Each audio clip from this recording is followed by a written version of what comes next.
Hello and welcome, my friends, to another stream of Adobe Live. I'm your host, Kieran Lewis, a freelance graphic designer based in London. And on today's stream, we have the very cool creative director, Caz Cusumano. Caz, how you doing, buddy? How are you? Yeah, I'm good, thank you. Doing Yeah, well. Yeah, really nice. good. Yeah, Really excited excited for for today's today. stream? Yeah, absolutely. Yeah, super excited and honored to be here and That's really what grateful. So, Nice. That's what I like to hear, man. I can see all our friends are coming into the stream thick and fast. As always, a massive hello to you all. Hi, Penny, Anika, Sam, Patrick, Rob, Joshua. There's a lot of folks. There's a lot, and it's lovely things to see. oh, So, really? anyone in the chat, please do get your comments to Caz whilst he's designing. So, Caz, they're all here for you, man. Oh, They're that's flooding so nice in. to hear. Yeah, They're nice to flooding hear that the in. numbers are there. Hopefully, I can give everyone some takeaways and some values, things to kind of help them out. So, yeah, that's what it's all about, right? 100%, 100%. And just a little reminder on my side, folks. If you haven't already, please don't forget to subscribe on the Adobe Live Instagram, and there you can keep up to date with latest streams, and basically just get involved with the community, and find out some awesome stuff happening in our space. So that's enough on my part. Caz, would you like to introduce yourself to our folks about who you are and what you'll be working on for today's stream? Yeah, sure. Yeah, absolutely. So I'm Caz. I'm a graphic designer based in the UK. I've been designing and in the industry now for 20, probably 20 plus years, and started working in as a junior designer at agency. Worked my way up in various different agencies before going self-employed in 2017. And in that time, I've been blessed to have worked on many projects, print, digital, video, photography, all sorts of stuff. But kind of found an area of like passion was in branding and with logo design and visual identity, Nice. and sort of kind of was getting a little bit more known for that, whilst doing other graphic design on the side. So that's Nice. kind of a bit of what I'm doing now, is running my own agency, if you like, Cusumano Design Limited. Mm. And yeah, been great. It's been fantastic the last, what was it, 17, 18, 19, five or so years. It's been great. Nice, and I mean, just looking at the projects on Yeah. Enhance as well, it's a strong collection, man. I can see you. Oh, I appreciate that. Colors seems like a big deal within the pro. I mean, I don't want to give away too many secrets just yet. We're in the early upper Yeah, I stage, but I feel mean, like color is a big part maybe of what you I do. love, yeah, I love colors, and I love working with sort of bold colors and colors that have sort of an emotional meaning as well. Mm. Things to just kind of lift the logo. Obviously we always want it to kind of work in black and white as well. That's hugely important. Mm. But yeah, I love working with dynamic shapes and color. This one in Nice. particular, this project I love that. was Nice. really fun to work with, and got quite playful with it. Mm. I do I'm like a using sucker for gradients. great. I was gonna say I'm a sucker for the good gradients, and I feel like Yeah, there's a lot of folks in here. If you're from a design background, we love a gradient routine absolutely. on the Adobe Live. Absolutely. And it's Yeah. kind of like that contrast that you get with color. So, especially with the classic yellow and black, and then you've got the Mm. pink, the magenta as well. They always sort of like really fight, and I love it. I love It's cover, that clash, isn't it? color, It's that nice yeah, color clash. clashing. Yeah. I Um, almost feel like, do you feel like, I mean, we'll get into it more, into your process and obviously what we're working on today, but do you kind of sure. find like with trends these days, they're going that path of like the clashing is almost cool now rather than to find things that necessarily match. It's okay to find things that disjoint, if that Yeah, makes sense, that yeah, disruptive. definitely. In fact, Mm. I brought some color clashing into my own visual palette for my own brand recently, which I can share on screen when we dive in. But No. yeah, I mean, I think it just varies the pace a bit with the design, and it also feels quite rebellious and Mm. confident. So I think I love doing it, and it's a sort of thing that's been adopted in Swiss design as well. Like you Mm. see it in the classic Swiss design posters, some of that color clashing. Um, but yeah, I mean, Nice. look, these are the work that I've done, and I'm proud of, and it's on Behance, and yeah, I Nice. also Well, have Instagram as well, which has some, some nice projects on that I'm, super happy with. And yeah, I love working with all sorts of different styles, but being quite playful as well, with shapes and color. Nice. Well, I mean, on that basis, I mean, obviously, I feel like we've had a real flow into your, almost design world, right, as it were. But I feel like you're teasing us now. Show us a bit more about what you're working on today. Okay. All this cool work, and we can get a real flow. Yeah, absolutely. As well. Yeah. Sure. So I've chosen a live project, which is a project that I'm working on for a company called Flip Switch Films. So I wanted to take you on a bit of a journey of how I go through my projects, and the way that I feel is that it's not the right way. Like, obviously there's no right or wrong. It's kind of things that I feel help me in my process. So with Flip Switch Films, a client would come to me and I essentially get the information I need from sending a questionnaire, and it have some key questions in there to obviously extract the information that you need to get in order to do the job. So you're basically forming the brief along with them. I mean, I love working like that. It's in debate whether, questionnaires is, as valuable as a call, but why not both? I think a questionnaire is a great place to start. And then having a call with a client afterwards, just to reaffirm the questions and discuss them in more detail is a good thing to do. So if we take this project, Flip Switch Films, it's a guy that is building his business as a videographer and editor. He is known for, at the moment, drone photography, but wants to push it a bit further forward. So these sorts of questions I'd be asking is like, how do you want your target audience to feel after seeing your logo? They would answer things like excited or energetic.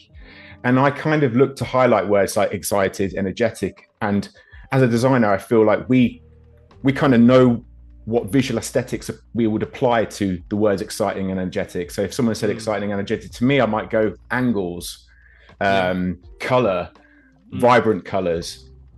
What would the goal be for this logo? I would like the logo to like a simpler logo, despite the technical nature of the business, unmistakably modern.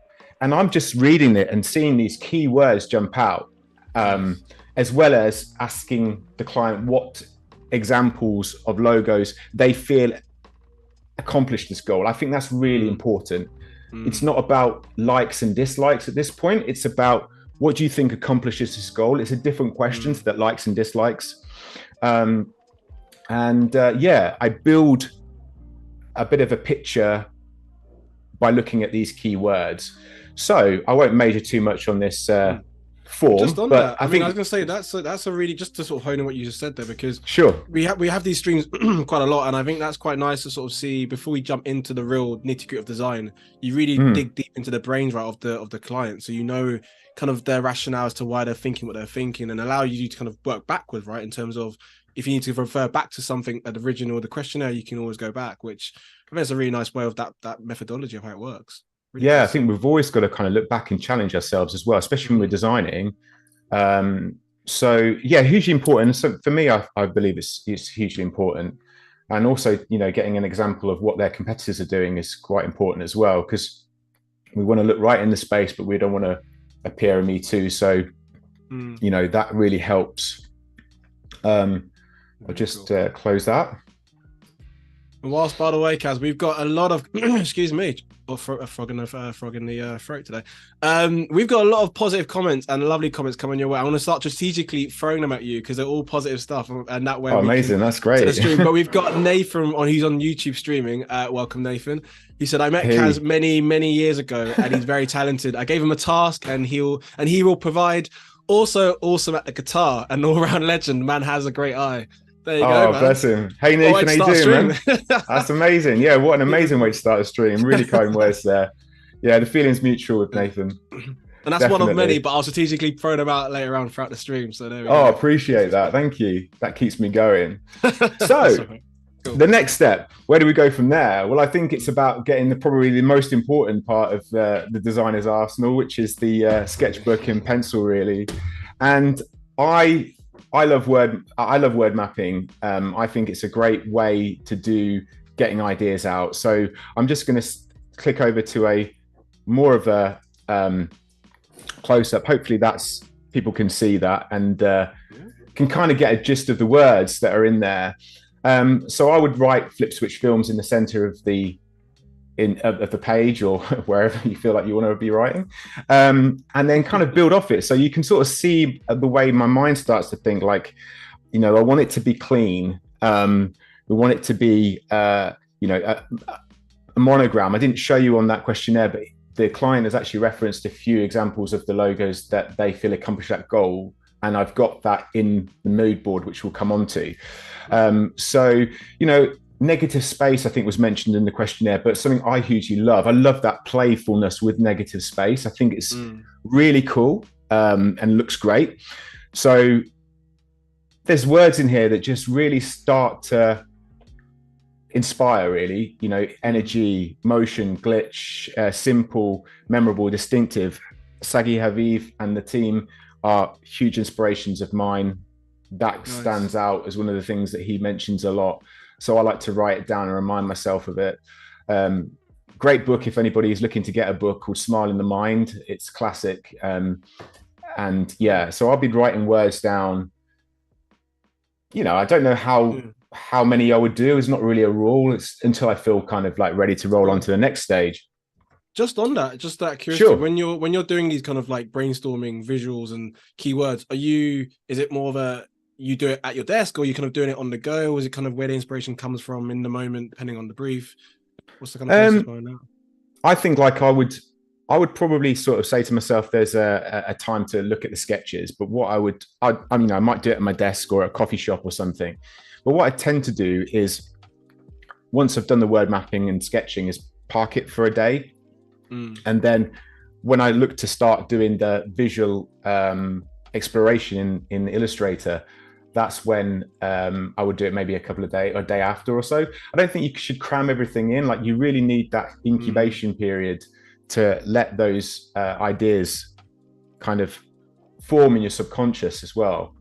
I agree. So yeah, so here we've got a few, sketches of things that are happening based on the word mapping. So you can kind of see, like, I'm thinking angles and dynamic shapes for Flip Switch.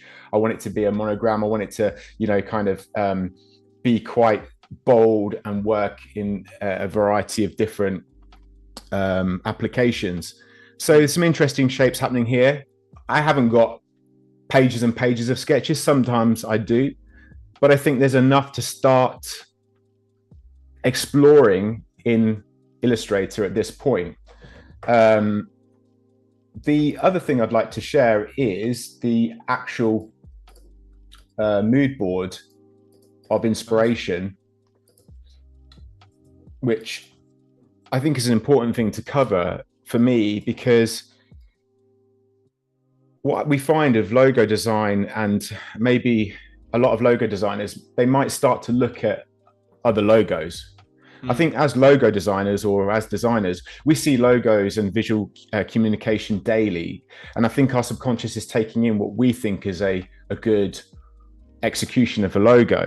So when a project that comes in through the door that is a logo project doesn't necessarily need to be gathering more pictures of different logos. I think, for something like this, I've just placed in the 3 logos that were mentioned in the client's questionnaire of ones that he felt accomplished these goals. And then I would look at images and colors coming from different other forms, like and these images are actually from Adobe stock, which is great. And these are the free ones, because there's a free, I think people know that you can actually get some free images from Adobe stock, and they're fantastic. So in here we've got gradients. We've already established based on the Behance portfolio that I love a gradient. And yeah, this guy, like this here has got nothing related to the video or film sector, but what I like about this image is the way that the colors are in line with the colors that are coming off images of that genre. But it's the precision of the macro element to it. It's like the photo itself that I love and feels relevant. So yeah, Just so on that, I I mean, think this is a unique way of taking it. I mean, I've seen so many mood boards where, like you said, it's very just typographic heavy or just logo heavy, but you've gone down that kind of abstract route where you're bringing in all types of inspiration, right? That kind of filters in into what that final thing could be, which is it's quite cool to sort of see it come to life. Or even you explaining it as well, why you've selected what you selected. Yeah, it's a yeah, great rationale. like, and you think of negative space and stuff, and especially in this industry and film, like even the shapes that are happening in this film, you know, where the film used to sit on the rollers and kind of scroll through, like old technology, but used as inspiration and a new approach. Like that's quite cool to the narrative. So yeah, so there's my ingredients kind of happening Cool. in the background, and just to kind of show you, you know, some of the great high-res photos that you get from Adobe. I would then start to look at building some of those sketches in Illustrator. So Cool. I guess let's dive in and getting some of these shapes in, right? Let's jump in. And whilst you're, it's an art in itself, by the way, doing these streams where you're designing and also answering questions. So by all means, you answer at your own pace. But we've got whilst you're designing, of course, got a question from Learn and Play who's asked, how do you pick the colors that go into your logos? Is it your intuition or does it come from past experiences? Great question. I think a lot of it is the intuition and what the colors make you feel. So again, if you're looking at that word, if you're looking at the questionnaire that was supplied, like energy and excitement or dynamic, like you'd start to build a bit of a color theory in your mind about what that means. And also as well, like the inspiration on the what's it called, on the on the actual mood board as well, sort of kind of gives you a bit of direction of what the colors are going to be. Sure. I think that answers that question. I think that was a great question. And again, just like what Learn and Play, any questions if you're on your YouTube, perhaps while Caz is obviously doing his design flow, please just get us in. Cool questions about his design background, shapes, anything that in his design space, please do let us know. Happy to share that with him directly. So right now we're kind of working with some shapes, or just geometric shapes. Yeah, just like I think it all starts from a simple form. Say it's an art to working in a certain way, but I love to kind of start quite simple, look at ways to kind of build dynamic shapes, try and get a story in there as well. I can see as well you're doing as all because again, for the lovely folks who are kind of tuning in, it's such a wide range of folks who'll be having the streams, whether it's those who have been designing for many years, know the programs very well, or even just those who have no idea about design and just curious to know. You're kind of doing these kind of like cool, for example, the curves you've just done now and the shapes, which is kind of elements where that was quite cool, right? Very quick things as you kind of go along. Do you kind of find like when you're designing, because you know it so well now, you're kind of just streamlining it so quickly because of the shortcuts and things like that, which is great. Do you know what? Sometimes find that some things I'm doing using the shortcuts, and then even after 20 years of doing it, I would like this realize I've done something that's super long way, and I'll learn it, come up and be like, why did I know what have I been doing? It would have saved me so much time. So, I totally get. There's so many different ways to using and solving a kind of problem, isn't there? Of course. And just on that, I mean, even when you just said that, I mean, I would be a terrible host if I didn't mention, that's why we do these streamings, right? Because again, you're learning the shortcuts, you're learning the basics about how these programs work. And we also, as well, if you are very new to Adobe Live, we also do a lot of boot camps and also like training sessions as well, so you can learn and do tips and challenges as well, so you can kind of wherever level you're at, you can kind of learn these things and be basically flying through branding, just what Caz does right now. So yeah, definitely stay tuned because you're in the right place for learning all things creative. We're kind of working in just black and white, and we're not really being too worried about it too much. I just wanted to get like different forms down, and seeing a bit of contrast between sharp and curves, edges. see if I can join the shape tool in there and do something with this bit if it lets me do it. So whilst you're cracking on with that, I mean, it sounds like Illustrator kind of that's kind of your baby in terms of the program that you use the most, or the one that maybe you enjoy the most to do. Because again, I saw on your thumbnails the Photoshop thumbnail and the InDesign and which is just like my desktop basically. But I feel like what's your kind of go-to programs? I love Illustrator. It's just great for doing this sort of stuff, infographics. Yeah, I love it. But obviously the other thing that I kind of use is InDesign for other design work. Nice. So yeah, I mean, that's the benefit, right, of these programs, right? Each one does its own thing, but also I guess the more you use them, more you start to realize how some of them integrate with one another, right?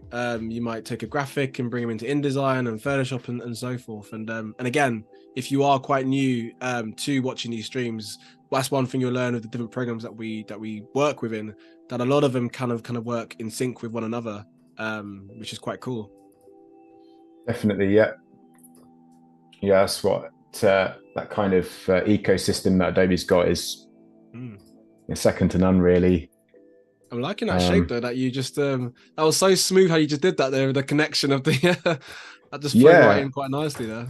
Yeah. I mean, at the moment, I'm sort of just like looking at this idea around drone photography and this propeller idea.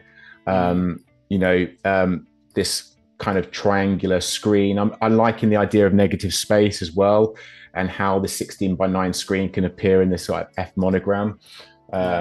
So that kind of thing, we can get quite free with it as well, and and sort of do, I don't know, maybe let's think about doing something where it's maybe like this. I do love so using obviously the pen tool, aren't you, with your, I feel like that's one of my favorite tools. I mean, there's many favorite tools on different programs, but it's that freedom though, or just having a bit of play and a bit of fun with Illustrator. Yeah, definitely. Got a soft spot for Illustrator. Yeah, it's great. And then just like kicking all of these corners and just being to like, creating organic-y kind of shapes. I love that sort of thing that happens. We've got a lovely comment. Oh, sorry, buddy. Interrupt you. Oh no, yeah, this is gonna say this exploration is like, I think generally I would spend days on refining ideas. Because I quite like that sort of shape that's happening there. It's like puzzle-like, no? I don't know. It's, absolutely. I guess. Do you? Well, I say we got a lovely comment from Alex. Kind of going back when we were looking at your original sketches, who also said that Alex loves that you get a pen to paper rather than going straight to the screen. Because I feel like some of us, and we're all guilty of it, including myself, where if you're in a deadline or one of those kind of moments where it's like, it's a Monday, things have got to be done by 11 midday, that you kind of have to just jump straight onto the screen. But it's quite nice to maybe see when you've got a bit of time and process willing, you can jump on pen to paper first. Alex, let us know, do you do that as well, Alex, or anyone else in the chat? What's your kind of methodology? We share it with us and Caz, and we'd love to hear it. Are you a straight to screen person, or are you a pen and paper and mull it over a cup of tea and then straight to computer screen? Let us know. We'd love to know. Yeah, that'd be great to hear how other people, what their workflow is like. I always like to stress though, like, it's the way I like to work. And I definitely am one of those designers that likes to encourage people how they prefer to, I definitely don't feel like there's a right or wrong in a lot of things. For sure. No, I totally agree. And we've got a question from Valerie, and I think I know the answer just by the sounds in the backgrounds, like the clicking, but I'm going to let Valerie throw it to you, this question. Are you using a mouse or using a pen tablet? Just by the clicking, what is it? I'm using the mouse. There we go. Mystery solved. I mean, do you use like a Wacom tablet, or as a tablet? I used to use a Wacom tablet, but I don't anymore. I don't know why that is. I just That's all right. yeah, I just found it. I like working with the mouse really. Nice. I went straight to So Wacom as if that was the only brand. Terrible me. There's other brands out there, of course, but yeah, I guess everyone's got their own kind of preferred. my good Yeah. friend Liam Jackson, actually, who is a co-host on our podcast, See Through Design, he uses his trackpad like a Nice. sorcery. It's like he's a genius with it, and he Wizard. works with it so quickly. He's a wizard, right? And I can't work with that thing that so quickly like he does. So yeah. I remember about going too off piece here. Back in my junior days, I remember one of my first jobs and seeing everyone in the office using a trackpad. And I did not know how to use it. I struggled so hard, and it was that moment of feeling not want to be left out. And I generally just told myself, I'm gonna learn this and just make it happen. And now it's weird because I have a mouse, but I can't not use, even just doing simple things. I feel like I have to have my bamboo out or Wacom and just my trackpad. So you use a Wacom all the time, right? Mostly, majority of the time. Majority of the time, yeah. It's sometimes sweet. I mean the mouse is a bit more. Depends on if you're using it for hours and hours, if your finger's hurting you, whatnot. If you're left-handed, right-handed, there's a whole thing to it, no. But for Illustrator, to be fair, like with what you're doing now, I don't know. I always move a bit biased to it, but I do think the tablet can be quite easy sometimes because you can do different tricks and little tips. So yeah, there we go. Oh, nice one. I'm just going to draw a few more. Looks like a nice collection that you've built it up now. Absolutely, yeah, and you can just really sort of take it through this journey. So yeah, I'm just going to build a couple of these more. You'll have to let me know what sort of timescales I'm on because I promise you, I'll do that. The Adobe space goes quick now. I did tell you. I remember when we had our little chat, and I know, right? It's quick. It goes quick. Absolutely, and actually, half an hour already.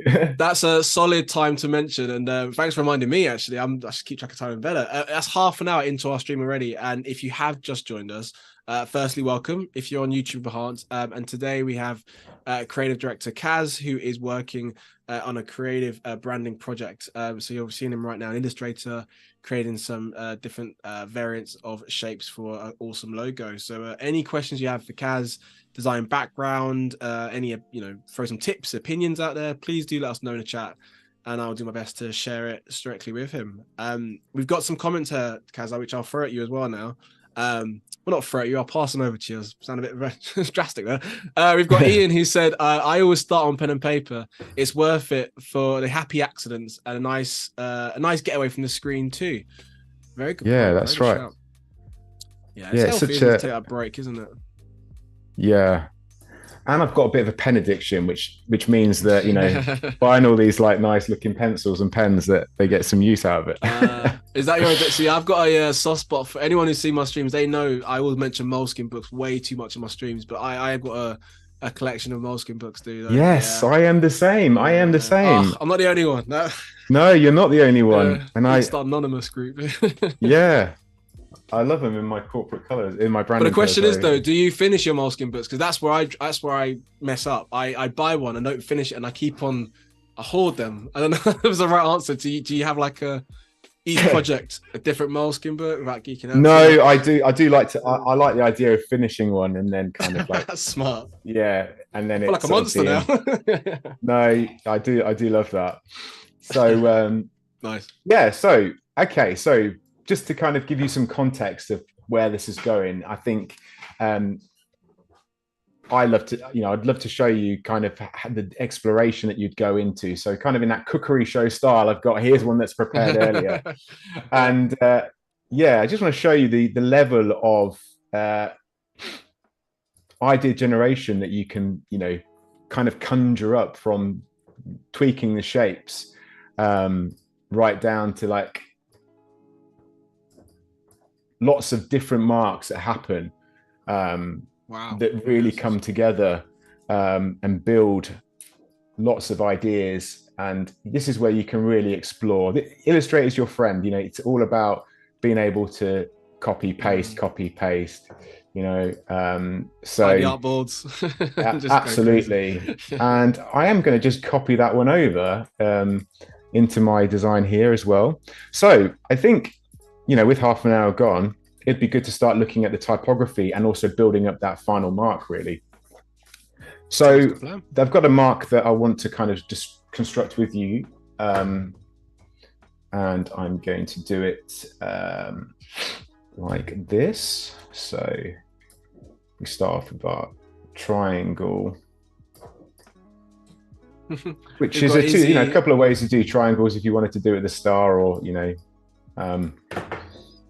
each to their own, no? Yeah, just knock that off. We've got Izzy, who said in big capital letters C. That's what I mean by logo genius. Izzy, welcome. Oh, bless. Hey, Izzy's a good friend of yours as well, right? Yeah, she is a very good friend of mine. Yeah, it's absolutely privileged to know Izzy, and yeah.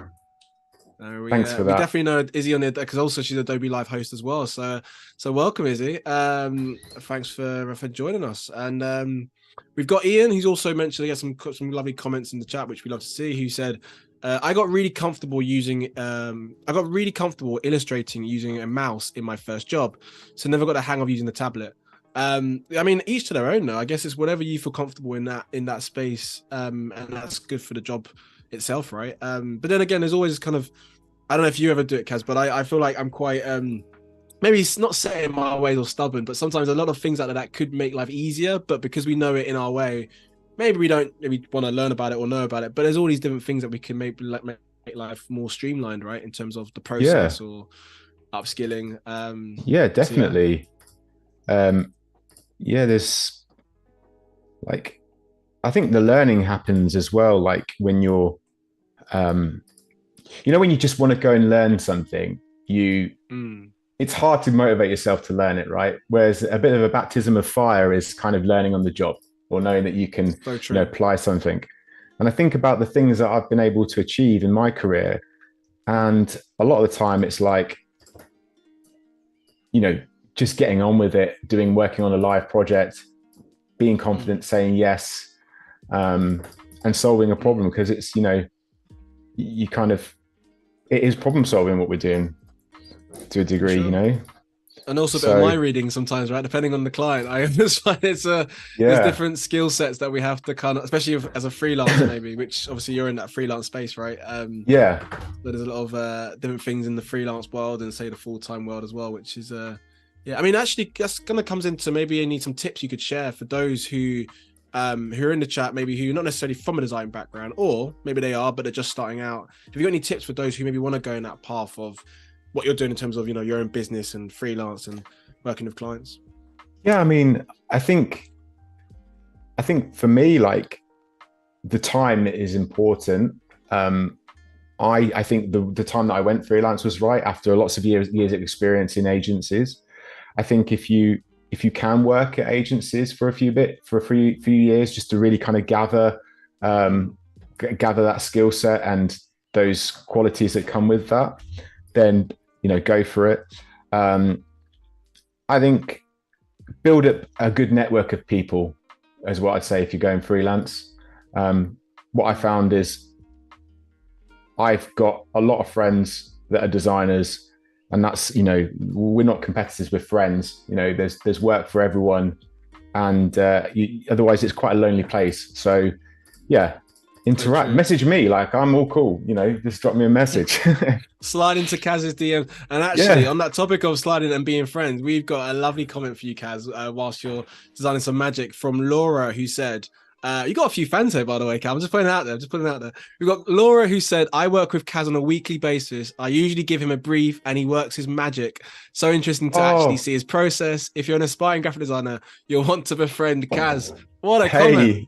That's a lovely comment. Hey, Laura. Hey, amazing. Nice to join us. Thank you very much. Keep them coming in. Absolutely. Oh, thank you. So what font style is this? It's looking good. I like that font style. So what I'm doing, I mean, this font style, I've just typed it in Myriad. Bog standard is just to get the text there. But what I'm sort of looking at is, I really want something quite dynamic and feels bold, and on the page just like punches out. Also as well, I think a hierarchy. So one thing I've always noticed about logo design is how does that company name want to be said? How do people say that name? Is it Flip Switch Films, or Flip Switch Studios, or is it Flip Switch Films? is that the company name? Because I think that impacts how you would design the actual the typography, you know, the logo type. Like if it was Flip Switch Films, like this, for example, what's it doing? Start again in that one. We'll just do a new text box. This kind of feels like if you did that sort of approach, it feels like Flip Switch Films. Kind of takes an afterthought. You take the wind out of the sail a bit when you're saying it. Whereas I'm keen to kind of get across that it's Flip Switch Films as a one sort of like in one speech. I don't know if any of that made any sense, but hey. I know we know what you mean. We know what you mean. So, you know, I kind of look at things like this. And you know, we can explore lots of different like type as well. So, you know, let's maybe try another font. Similar style of fonts, typefaces. Let's get the language right. Just on when it comes to as well, what you're doing now, obviously, you know, duplicate experimenting. Do you ever mix it up with serif, sans serif, depending on whether, you know, obviously Flip Switch being the same thing? Do you ever have to? Because I guess some designers have maybe a rule of what they wouldn't do or necessarily would do, and I mean, each to their own, right? But yeah, maybe if it feels I mean, serif and whatnot. I do like do have sort of similar ideas around what I would do. Like I guess there are some basic rules that I maybe would follow. Like I wouldn't have too many fonts happening. I would, if I was doing like the visual identity, I might have a sans serif body copy serif. Sometimes I even like to make the logo type quite bespoke so that it feels more in line and stands out. Sometimes I've worked with logos where the logo type is the most unique part, and I've not actually carried that typeface through to the visual identity for the like body copy or headings, just because I want it to stand out so much. But no, once we've created outlines in here, I'd be looking at little tricks. I always feel like I don't know why I feel like this. Like I'm typing the logo out, typing the type out, and then just saying it's done. Like that just doesn't sit right with me. I want to kind of give it a little bit of something else. So, you know, if I'm looking at this mark and, you know, how it might have a little bit of character, well, I've added some softness to these corners. Yeah. You know, I might even stretch it out a bit, but like I could add a bit of that softness here as well. You know, not that much, but say, I don't know, 0.2, no, maybe less, maybe 0.1 or 1 pixel. Was that probably, no? Go back. Let's say we'll go with 0.1. But before we do that, I think there's some opportunities around bringing these angles in. So, you know, we could actually look at this F and maybe tweak it slightly to give it a little bit of uniqueness.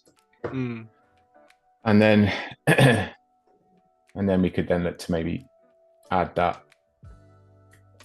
No, I think that's a great point. It's that kind of the idea of the correlation between, you know, the icon and the typography itself. It kind of feels like it's all coherent with one another. Yeah. Like you said, you don't want to feel like you're just typing out a logo, which, you know, it's funny because that we obviously would never see it in that way as designers, but then depending on what background you're from, some folks may see it like that. So again, it's kind of bringing in why you're doing what you're doing and actually having some rationale when you're doing what you're doing in terms of, for example, the curves of the shape and then into the typography. Absolutely, yeah. The whole design. And then we've got that kind of thing happening with our two sort of lockups. Obviously, I'm working super quick here just to get the ideas down and show you a flavor of how it kind of comes together. But it starts to build. just throwing out there, and this is complete just throwing out there, if we did, because we do a polls every now and again on these streams, so like if you had obviously you got 2 variants there, if it was another variant, we could do a little poll in the chat and see what our folks are, what they're going towards. So obviously whenever you're ready, in a good place. Yeah, go for it. I mean, what do we want to poll out? So let's say, should we try that? This one, maybe this one. And also, my friends in the chat, I if you have definitely seen some of our streams before, I've got a track record of some like influence in the chat when it comes to the poll. So I'm not going to do that this time. I'm strictly on the fence on this one. And I'll tell you what, I'm going to say what I love about this one here is that kind of negative space screen that's happening in the middle. I love that. Yeah, that's my favorite one. The middle. Yeah. Yeah. Whatever you do, don't pick the favorite one. Yeah, I love that. But yeah, we can space them out when we do like in the chat. Just whenever you're ready, we do like a Shall I do it? Shall I do I need to do anything like No, I mean, so those 3 at the top, aren't they? That's the one if you think that's cool to go with, cool. You can even bring that one in if you like A, B, C, D, right? You're mixing out for. I love that. So yeah, for our lovely moderators in the chat, if we maybe do like a little poll. So yeah, I guess one starting from the far left and so forth. 1, 2, 3, 4, or just let us know in the chat. What are you lovely folks going towards? What vibes are going towards? I mean, each one kind of has their own kind of design, right, and of their own kind of unique take on it. Without influencing, is the favorite one the one you have done though? I mean, that kind of makes sense, but it may, there's a reason for it. There's a rationale. But maybe I picked the wrong one. No. Well, there we go. We've got a poll now in the chat. So yeah, I mean, in the next few minutes, I'll let you know. I'll keep you on your toes, Caz, until I know the results. But let's jump back. I'll just keep going. I'll keep going, believing in this one, right? It's like the X Factor results. This, I love it. So yeah, I'll let you know shortly what our lovely folks have gone for. Yeah. Absolutely. So let's look at our colors. Okay, cool. Nice. So we remember our beautiful mood board that started to come together, and these colors that were kind of coming out of that, these sorts of like, say, digitally RGB sort of style colors. Let's try those. Whoa. I love those happy accidents. Like, what just happened? Just a glitch in the matrix. Right.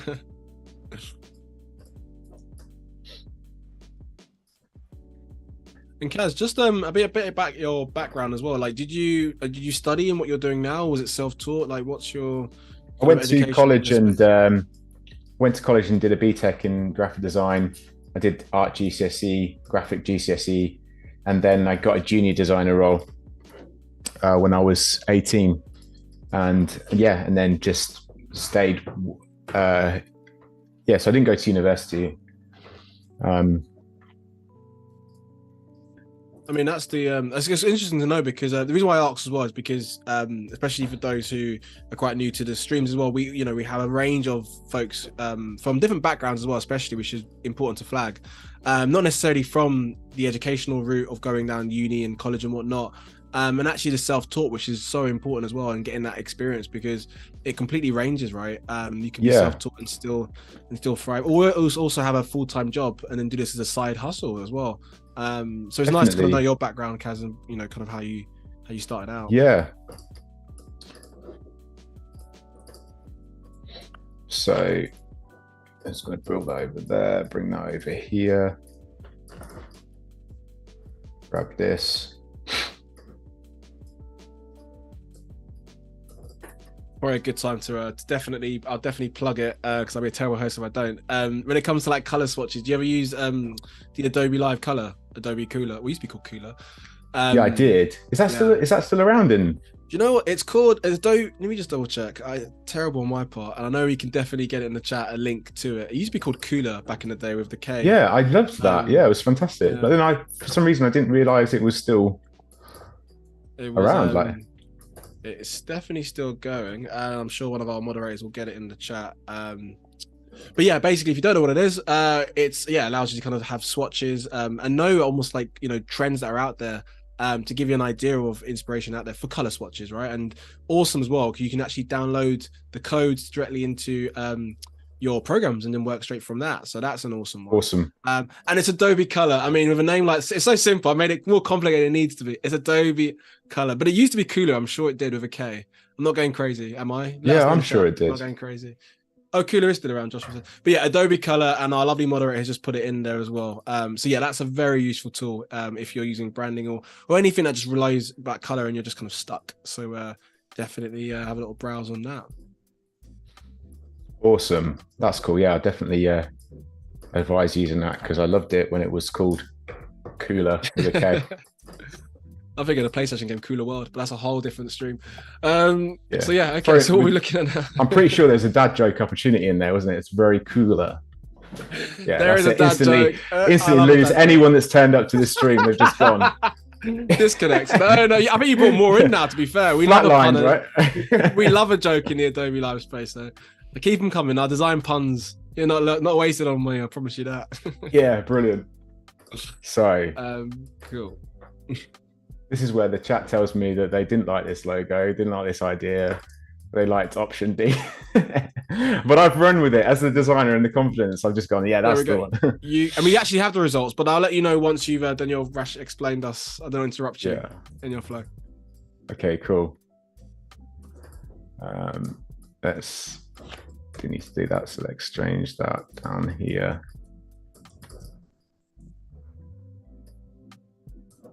I've got a comment from Izzy. Kieran, you're not going crazy. It was called that before. That's good. That's good to know. I know it's been a long day in the UK. It's 7 over here, PM, wherever you're streaming from. But that's good to know. I've got my sanity. So thanks for the confirmation. Brilliant. So, yeah, I mean, what I've done here is just start to build a bit of an idea before thinking about the presentation and how that supporting graphics would go. And I know there's so much I want to get through. So, yeah, I mean, I can dive into how this would start to look in a bit of a presentation before we go on to the mockups, and not mockups, the postery designs that we build through. What would you reckon? What do you think? Oh, put me on a spot. I mean, we have got about a solid nearly 20 minutes or so, probably half an hour. Yeah, cool. But it's the way I see it is that if we can do it in a way where, well, I mean, this is your stream. You go with what you feel is best. Okay, cool. If it's up to me, we'll just be doing design puns and dad jokes all stream, but we're not going to be doing that. We're going to keep it professional. We can do a little bit of that. We can sprinkle some designs. But yeah, let's stick to what you think is better. But I promise you, I'll make sure I'll give you a heads up when we're about 10 minutes away towards the end of our stream so that we can nice little round up. Yeah, fantastic. So I kind of getting a flavor of how I, like this logo coming together. Once I've done my exploration around Illustrator, and then we've done all that and explored it to the nth degree, then start to look at building a bit of a story and a narrative for it. And if I go to process, we go to number 2.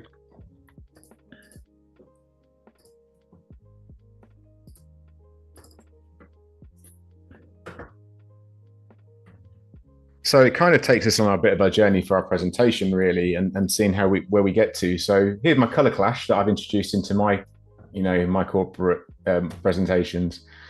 Nice. I always like to sum up with a bit of an aim for the client. I like to show the client what I've been doing, doodling away.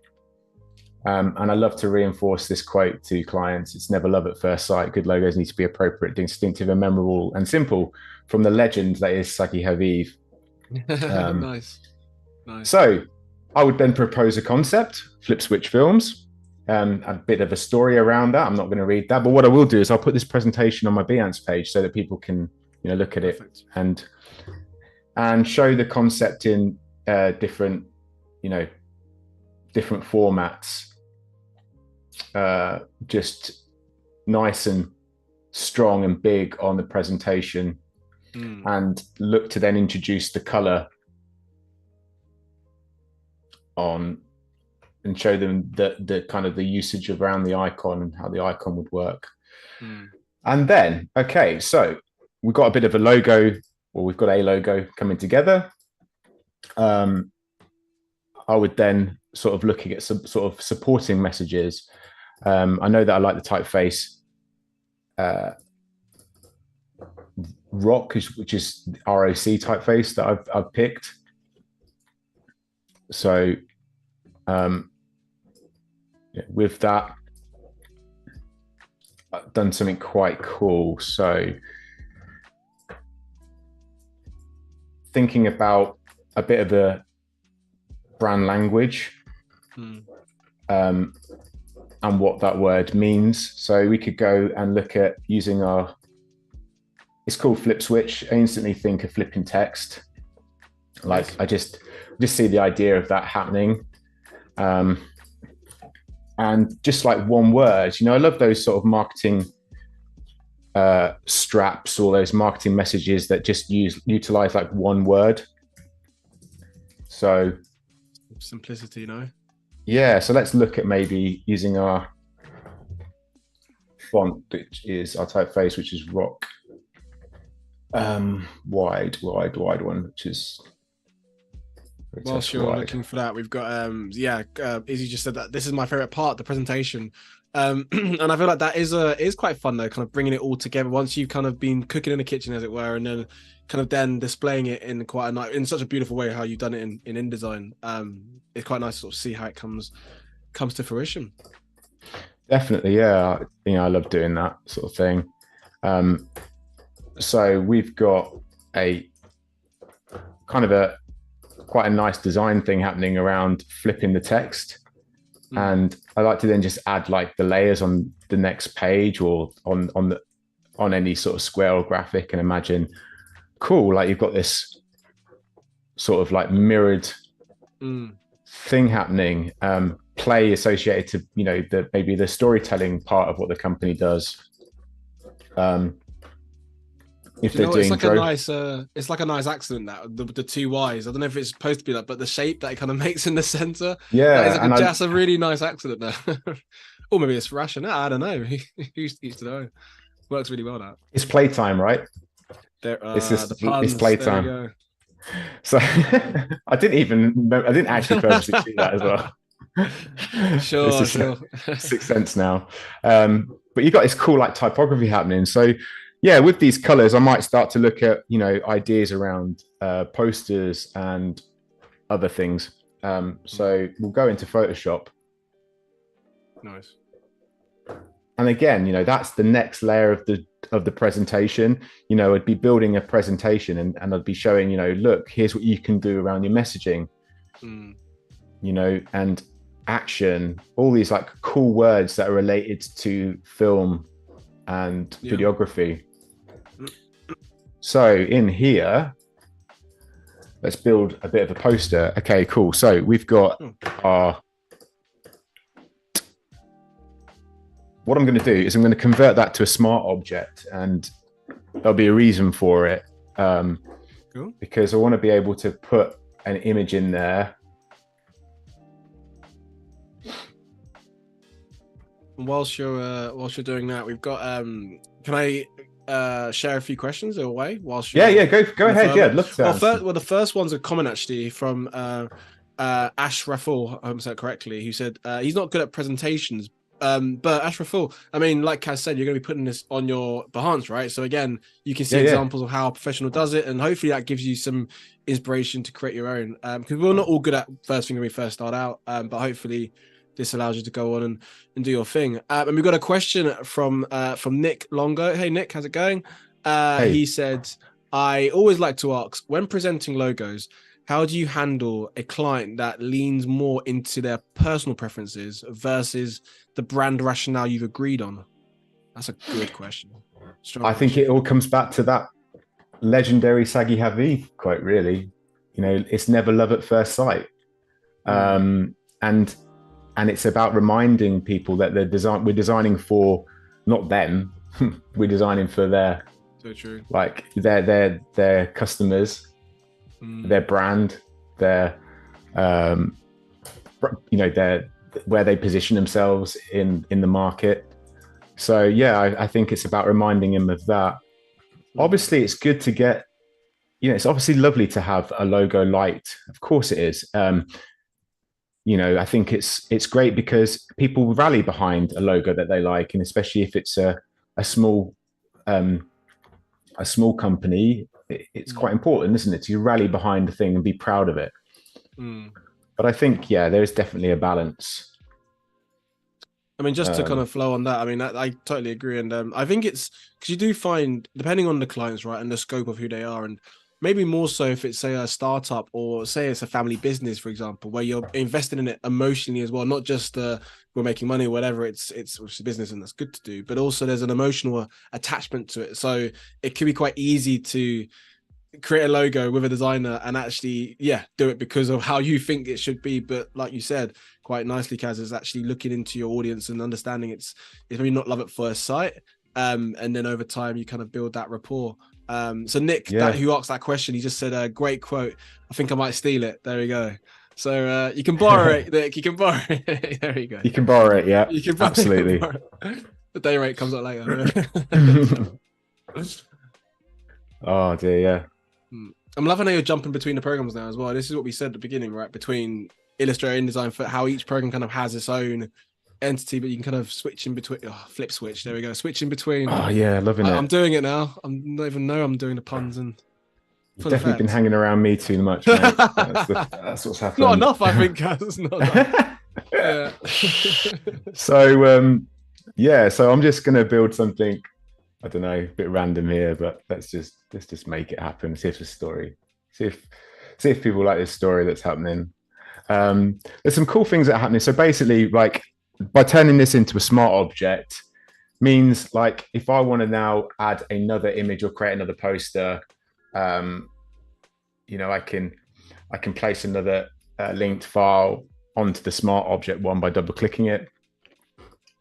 Which is great. I don't know, maybe, they do sports photography. I've already got a bit of a batch of images here. I know that drone is important. So let's grab something that's related to drone. Sure, I've got one in here. From the awesome Adobe stock selection. That is a strong selection, I do add. There's some great. The hard part is trying to find the right one, isn't it? Because there's a lot of good options. It's like, how do I narrow this down now? I know, right?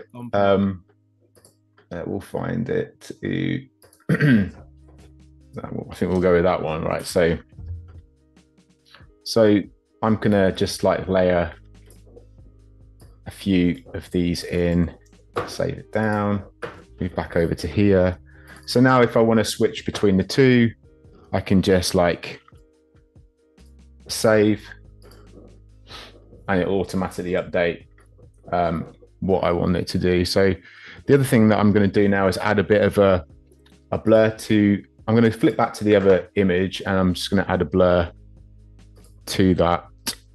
So back on our poster file and turn that one off. Whilst you're doing that, it's probably a nice time to say we're in that hour mark as well now, which is cool. Crazily fast. If you have just tuned in, where have you been? You missed some good stuff, but don't forget we've got rewind, so you're good for it. So we forgive you. If you have just tuned in, welcome. We have the awesome creative director Caz, who's working through Illustrator, and we're seeing his logo creation and his design process. We started off with some questionnaires, how he kind of thinks and how he gets the clients to think. We worked some sketches, and now you're watching us using Photoshop with some of the graphics and then working that up and maybe some mock-ups towards the end. So stay tuned. And again, any questions you have for Caz, please do get that in the chat and I will share that directly with him. Awesome. So yeah, one feature I wanted to kind of show was this, where you can create a smart filter on the smart object layer, and then I've added a motion blur, but if you double click this little icon at the bottom here, you can obviously do some cool things with it, like overlay it. So now I've got a kind of a bit of a texture happening on this camera. If I turn it off and turn it on, it looks pretty cool, which I like. So yeah, we'll leave that there. I'm just going to grab our icon again. So I want to add that as a shape layer. Paste that back in. Oh no, sorry, I was meant to go into InDesign.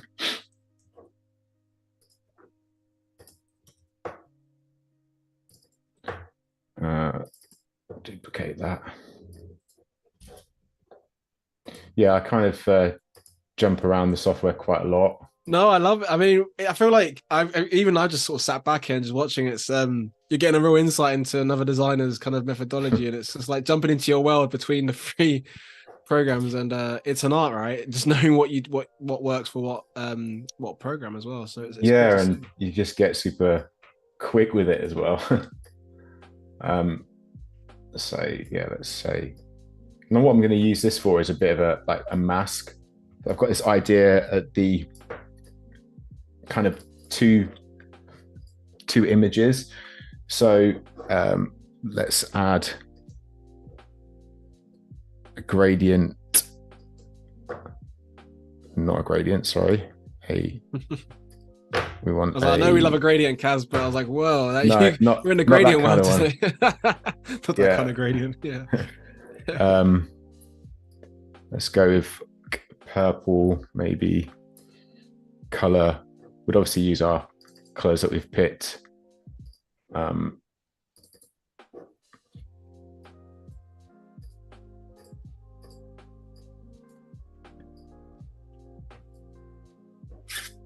it around. You ever find when you're doing these kind of effects, like it's a bit of fun on our part, right? But we kind of click through the ones just to sort of see what it will just do. Sometimes we don't even know what it will. Well, we do. I think I definitely don't. Yeah. And it's just like a bit of a happy accident, as it were. Which is great. Yeah, definitely. So I don't know. Maybe let's get a bit of a duotone happening around that kind of thing. And then save that down. And then what I'm going to do is add another image onto a sort of a kind of another smart object. So I'm going to create a new layer. Actually, I'm going to, create a new layer. We've got a great comment from Joshua. He just said, Photoshop, Illustrator, and InDesign are the holy trinity. Yeah, I mean, there's definitely other programs out there, but we're suckers for that. Well, I definitely am. So yeah, but that's not to say we don't exclude all the other programs. There's a lot of other stuff, cool things out there. So yeah, they're accepted too. But yeah, those three they're our favorites a little bit, aren't they? Well, mine's anyway. Yeah. Let's pick another image. So what I'm trying to find is an image that represents the result. So, you know, if you've got the technology in the background, like the camera, say if they're filming a commercial or something, that we want the result to come through. So here I've added another smart layer that can obviously be changed. I don't know if I've just resized. Yeah, I resized that too. Can be changed and updated to another image if needed.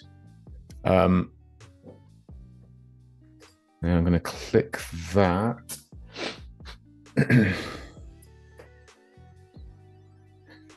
And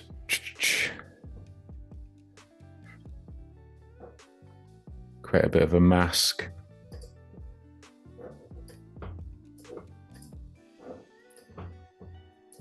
Get a right sort of like area for it. And whilst you're cracking on with that, I mean, I've just put in the chat because I'm always curious to know where our lovely audience kind of tune in from, different times of the days. We've got some folks from LA, from Bangladesh, from San Mateo. Yeah, let us know in the chat. Where are you streaming from, Caz? You said London, right? Am I right? Oh, Peterborough in the UK. Yeah. From Peterborough, cool. Yeah. I mean, these streams definitely go far and wide. So yeah, who knows? I mean, that's the beauty, because someone could be having their breakfast with us right now. We'll probably set up for dinner time because it's nearly 8 o'clock in the UK. But yeah, let us know in the stream. So I'm going to just select that and then mask that off. So what I've created is a bit of a cool poster that like shows the technology in the foreground and then the background. So what I wanted to do there is then I'll save that and start maybe adding that to my like to my InDesign file to get some typography on there. So we'll play. So I think that looks pretty cool. And it will look pretty cool when we start to add the type as well. So open.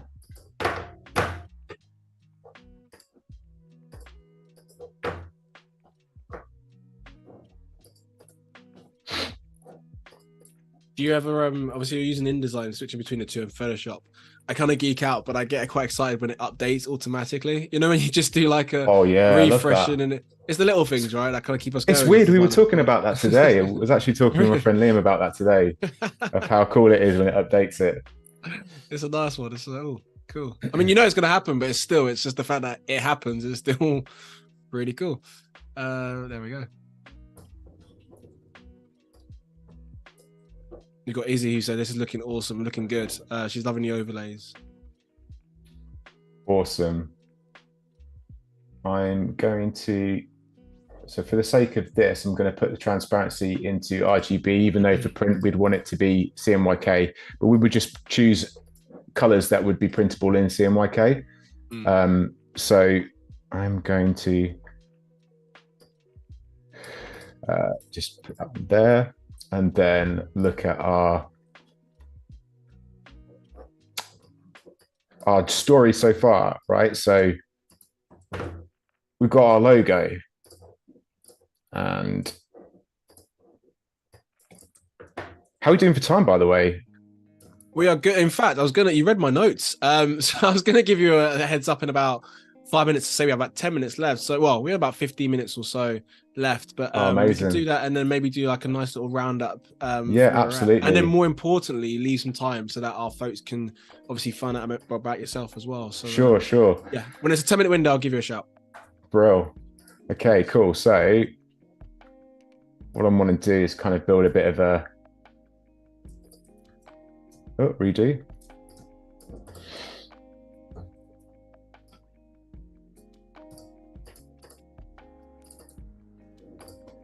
Bit of a kind of a design to sort of say, you know, here's this story of play, you know, play being linked to kind of more creative based videography and filming. Got the background of the tech and the result in the foreground. And now we start to create a bit of a theme. So that's kind of where that's kind of coming together. So we'll export that. Looking awesome, dude. Thank you.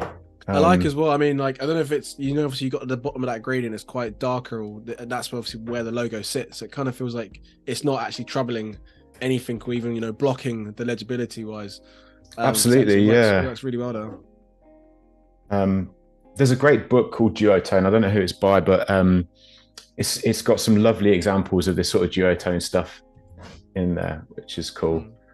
So I'll save that and let's get to our presentation again. So, you know, build our theme, and then look at our style that kind of is happening. We want to then sort of build a bit of a set. So we've got some examples of how that could be pushed forward. Here's the example of the drone, with the result being in the foreground, in the icon. Of the, you know, happening there. So, whoa, we won't go too far because it's the mock-up time. You know? There we go. Keep us on our toes, Caz. Right. 15 minutes. Let's create a mock-up.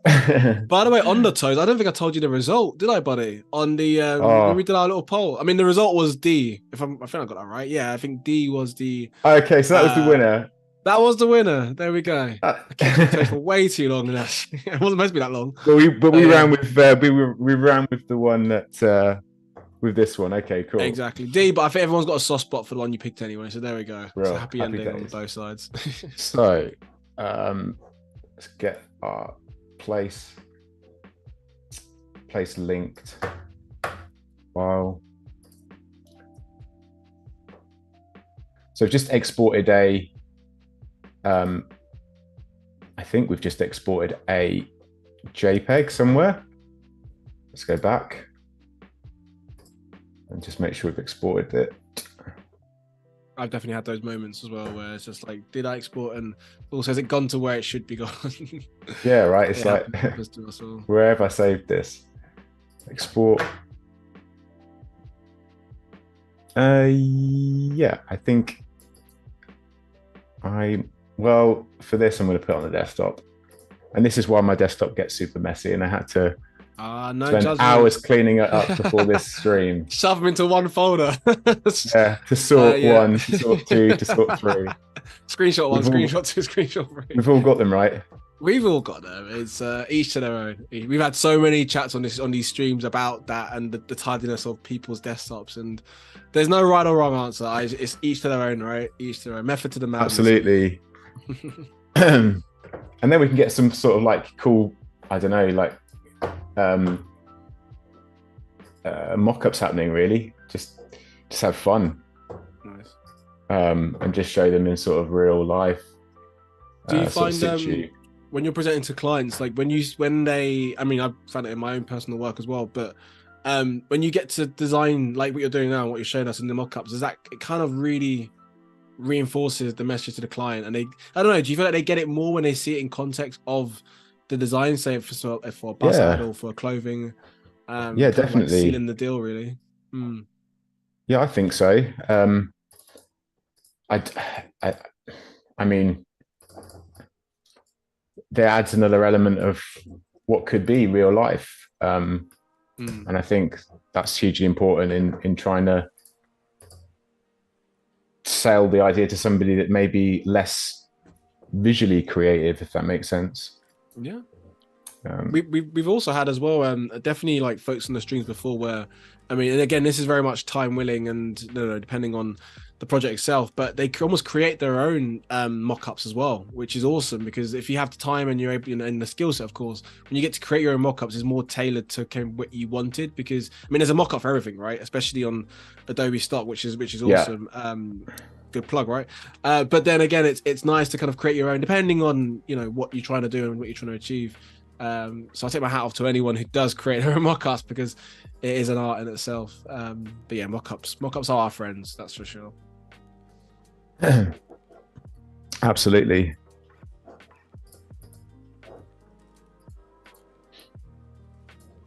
Bro, so yeah, we got about as promised, Cal, I did say I'll give you the 10-minute warning, so we've got about 10 minutes or so left. Okay, cool. And then we'll do a nice little catch-up roundup of our day. Let's go back to our presentation. So we've got our pictures and the flats, and then we've got our mock-ups for the client to see. Let's update this one with the one we've just created, because that would be cool. And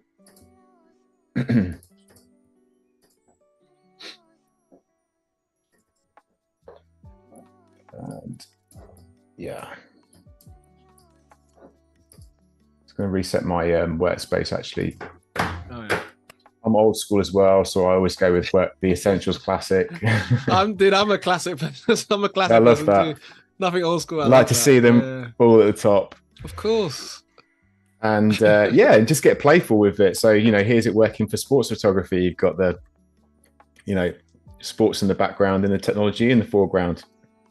And I think it looks pretty slick on t-shirts and all sorts of cool stuff like this. Yeah. For a second, when I saw that image, I thought, is that a tattoo of the design? I saw the tattoo before I saw the mug, and I was like, that's married to the cause, but that's a stuck in mock-up. And then I'd kind of like look at different things. So the next cool thing in the last 10 minutes, right, is how this language would then look on potentially a landing page or a website. I said there was loads I wanted to get through with you today. Nice. So yeah, let's look at that sort of brand language that we've sort of built in a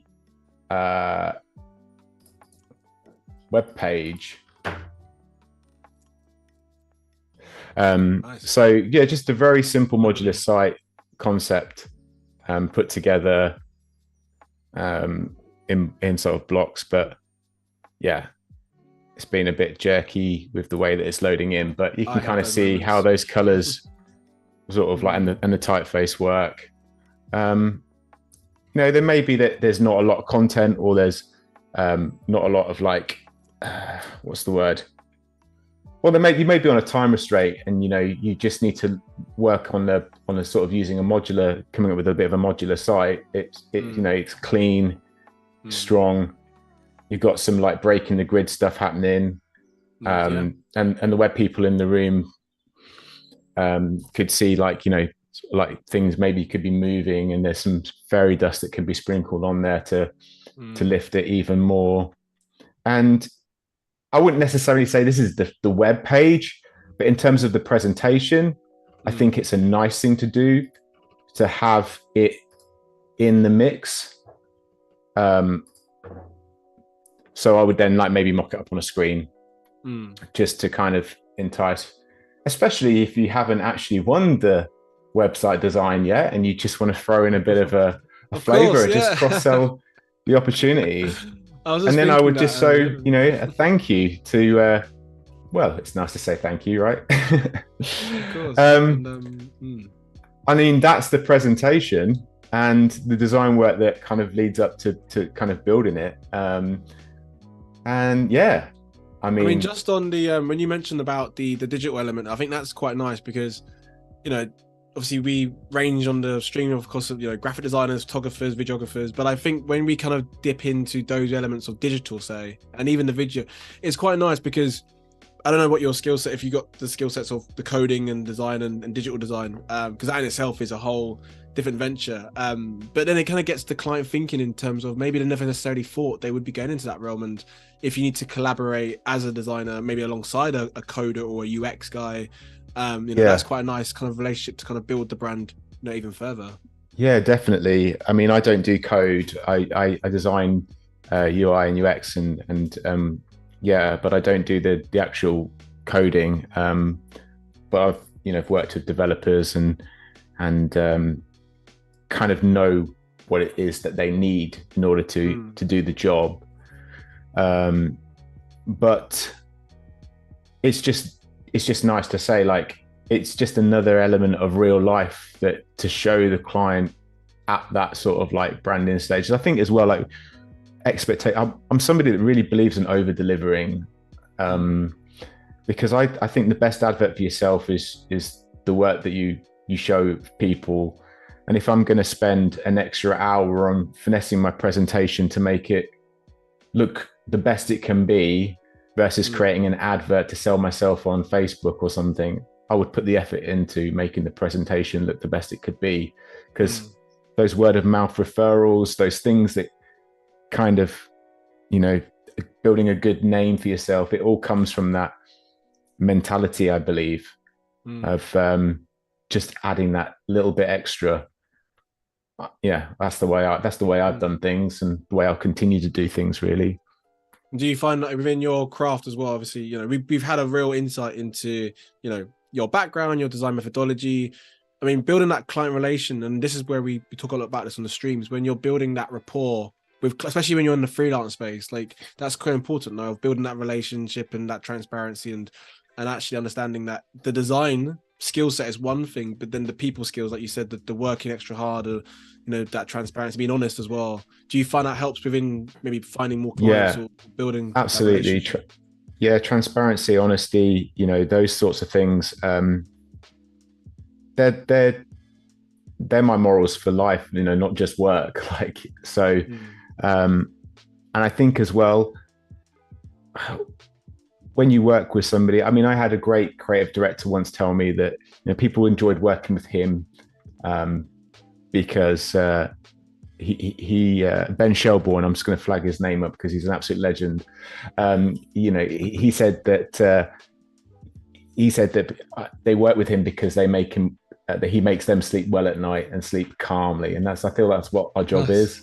Like, we're not there to cause even more stress for people or make it harder. That's why honesty and transparency is so important, So I love that.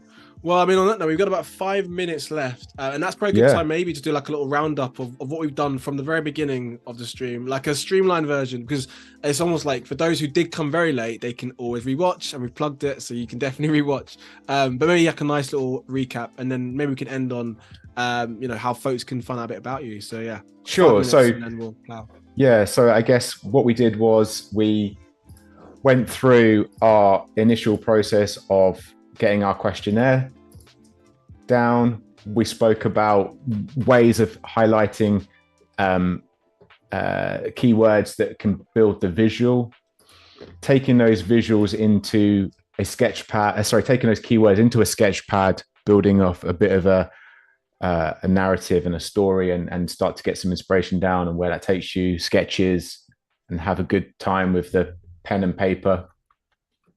We then spoke about taking those ideas into we looked at the mood board and how we don't have to always look for other logos as inspiration, and we can find inspiration in the quirkiest of things, hence this little guy here. I do love that. we spoke about developing those ideas in Illustrator. We drew out some concepts, and we also, if we go over to Illustrator down here, we drew some ideas, we built up some ideas around that and spoke about how far you can kind of take it. And then we went to looking at some brand language in terms of how that could be used in a sort of a poster design.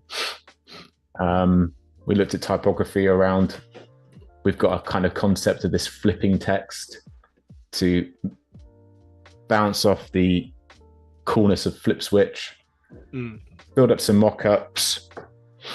I mean, even the effects, right, as well. When we jumped into the Photoshop, I know obviously predominantly the stream's obviously been, the Illustrator world, but it was quite cool to see you experiment, as it were, with the kind of different graphics that Photoshop has to offer, which was cool. And then we looked at how I sort of present the ideas and what I do in the sort of layering of the presentation, and went through all of these pages. I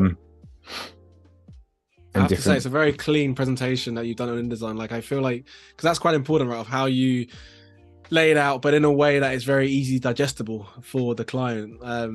Do you have different presentations for different clients? I mean, not necessarily, obviously. This is my formula, but they do tend to change based on what I think is important to show. But I also use the awesome feature in InDesign of basically publishing it, so I can then publish it in a link. Nice. Which is great, because then it's just a lovely way to, load for the client to get a link and go through the presentation. So definitely advise that, people looking into that. And then the other thing, streamlined, doesn't it? Yeah, definitely. And and then the other thing that I might then look to supply a client once that's all done is just a nice where is it, like a style sheet, if you like,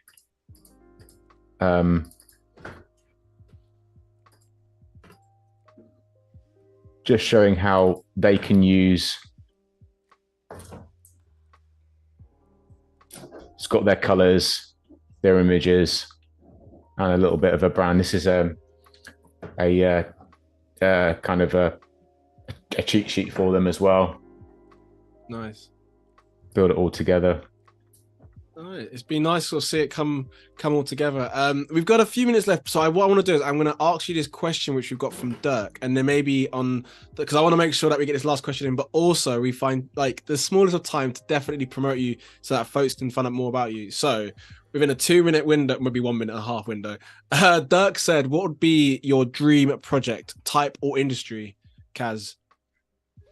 I love working on 30 projects that seconds. make Sorry. love working on projects that make a difference. So I've got some projects on my Behance that am I speaking too fast? Am I trying to beat No, I the feel clock? like a monster there, giving you like the deadlines there. Make sure you have time for Yeah, yourself yeah. as well. So projects that like make a difference. So things like mental health and things like that. There's some projects on my Behance that really mean a lot to me. Self and the OK app, because of the subject and the fact that they do good.